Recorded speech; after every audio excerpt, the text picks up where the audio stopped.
Hello, this is John Paval with Access Arts Live, bringing you an update on the live streams that we have for you today, Saturday, March 29th, from Seattle to Siberia. There's music all over the place. The first half of today's live streams are ideal for European viewers, and the second half of today's live streams are ideal in terms of time for viewers in the United States or in Australia.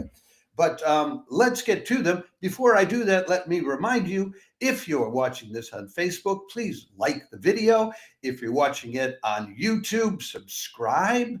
If you're watching us on our other platforms, please subscribe to or follow us on TikTok, X, Instagram, or Threads, and we'll continue to provide you with live links to more than 1,000 live performances online in 2025. No kidding. So now let's get to the great lineup that we have for you today.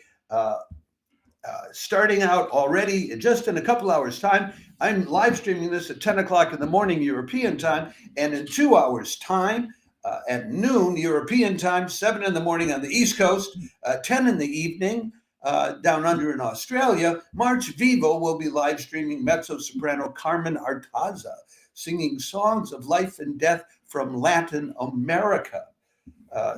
She's a mezzo soprano. She has as her accompanist a pianist, a Spanish pianist who specializes in accompanying, which is so important. That's Ruben Aguirre. And there will be dramatic text interspersed between the songs, delivered by a long-standing, well-known Spanish actor, Daniel Freire, text by Mastretta, Bosch, and William Ospina.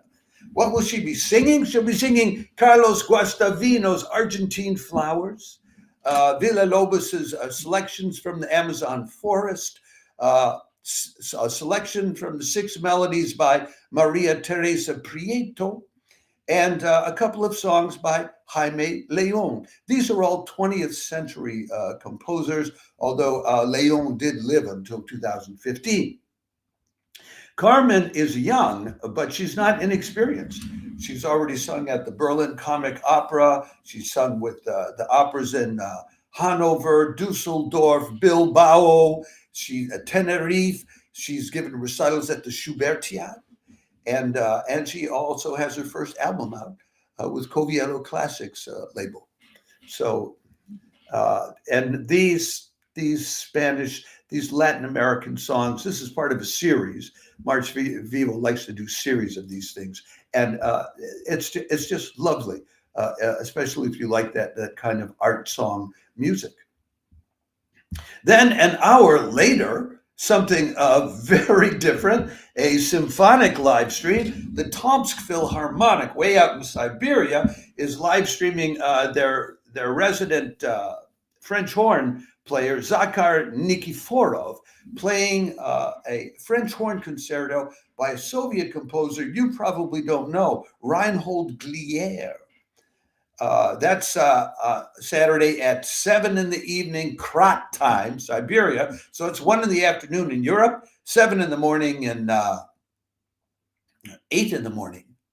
Yeah, 8 in the morning on the East Coast, and 11 o'clock in the evening, Australian Eastern Daylight Time. Glière was of German-Polish ancestry, born in Kiev, who studied at the Moscow Conservatory. Now, he was born in the late 1800s, about 1875, so he was at the Moscow Conservatory in the early 20th century, but then was coming into his own right when the Russian Revolution happened, and he rose to prominence after the Russian Revolution and was very active in their composers' unions and things like that, and lived until, the end of the Stalin era in 1956. So he's a man who prospered under the Soviets. He wrote a French horn concerto, and they will also be playing some pieces by Ravel in the second half of the concert, the Bolero, Waltz, and the Spanish Rhapsody. Then there's one more concert that's convenient viewing by European time, but also gets more into American viewing time as well at 6 in the evening.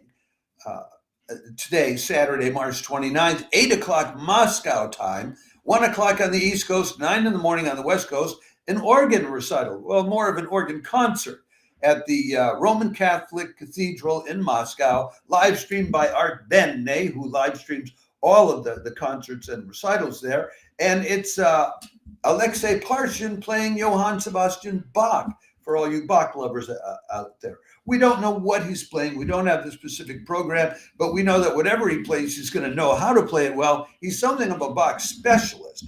He's been a top professor at the Moscow Conservatory for almost a quarter of a century, and he has his own page on the Mariinsky Theater website. But who is he in Russia? He's the kind of guy, you know how you read the bios of these young performers, and they say they studied at such and such a place with so-and-so? Well, yeah, that's Alexei Parshin. It's for young Russian organists. I studied at the Moscow Conservatory with Alexei Parshin, to let people know that they had the best training.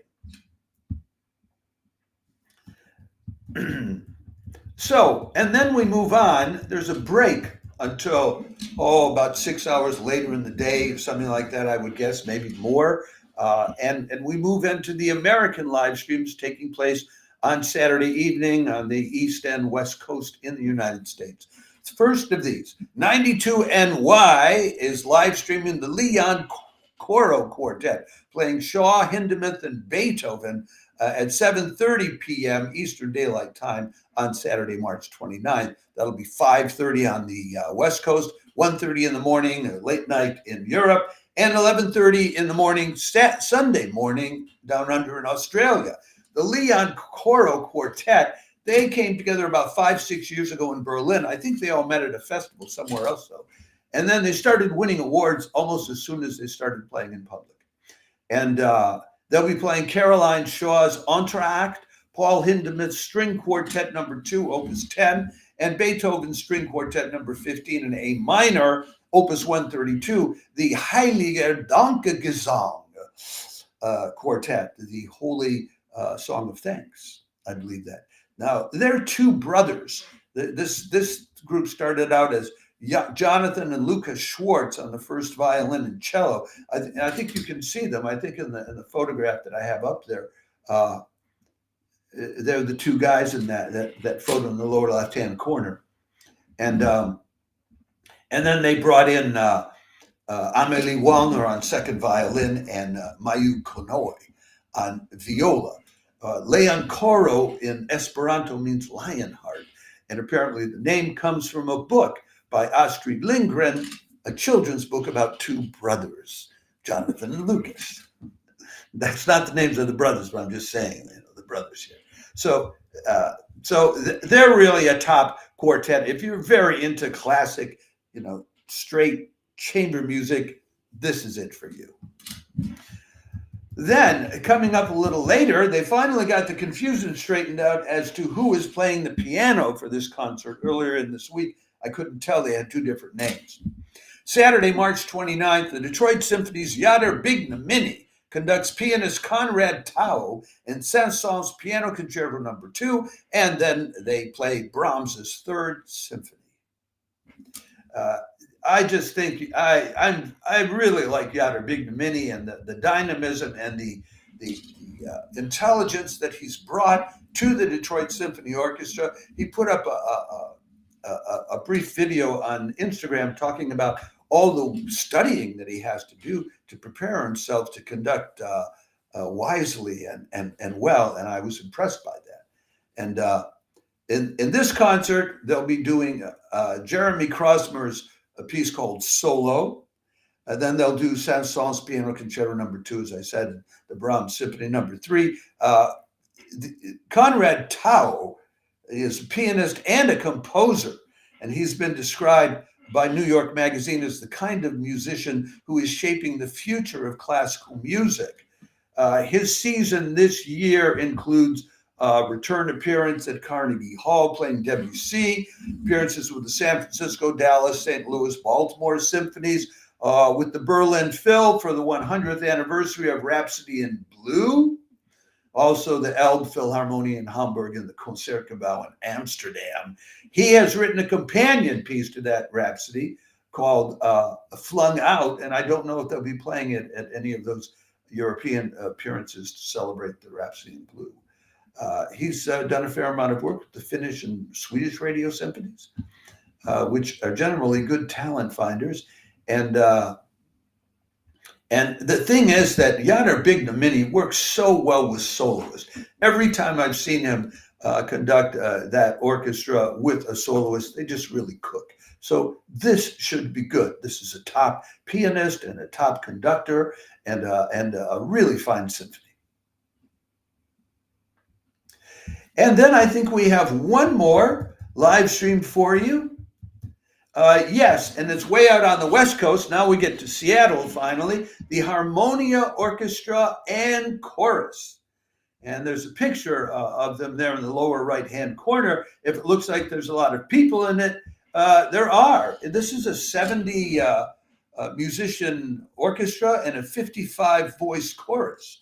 They'll be taking on Bach's Mass in B minor, and they'll probably be doing so with great vigor. They did a Handel's Messiah live stream for Christmas with dueling harpsichords, they told us.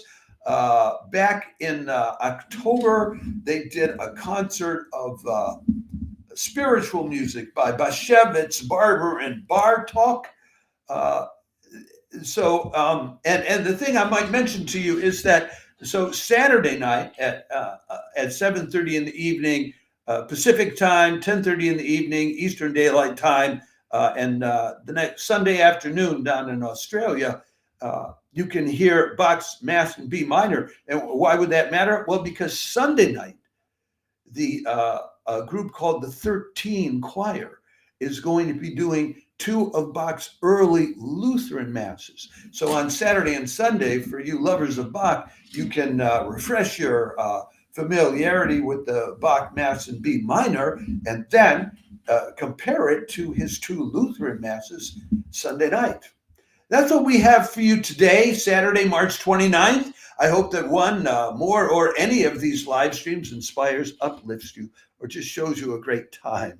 And remember, if you're watching this on Facebook, click the like button. If you're watching this on YouTube, please subscribe to us there. And if you're watching us on our other 4 platforms, why not follow and subscribe to us there on X, TikTok, Instagram, and Threads to make sure that you continue to get over 1,000 live links to live performances online in 2025. Thanks for tuning in and have a great weekend. We will put up tomorrow information about tomorrow's live streams as well. Ciao for now.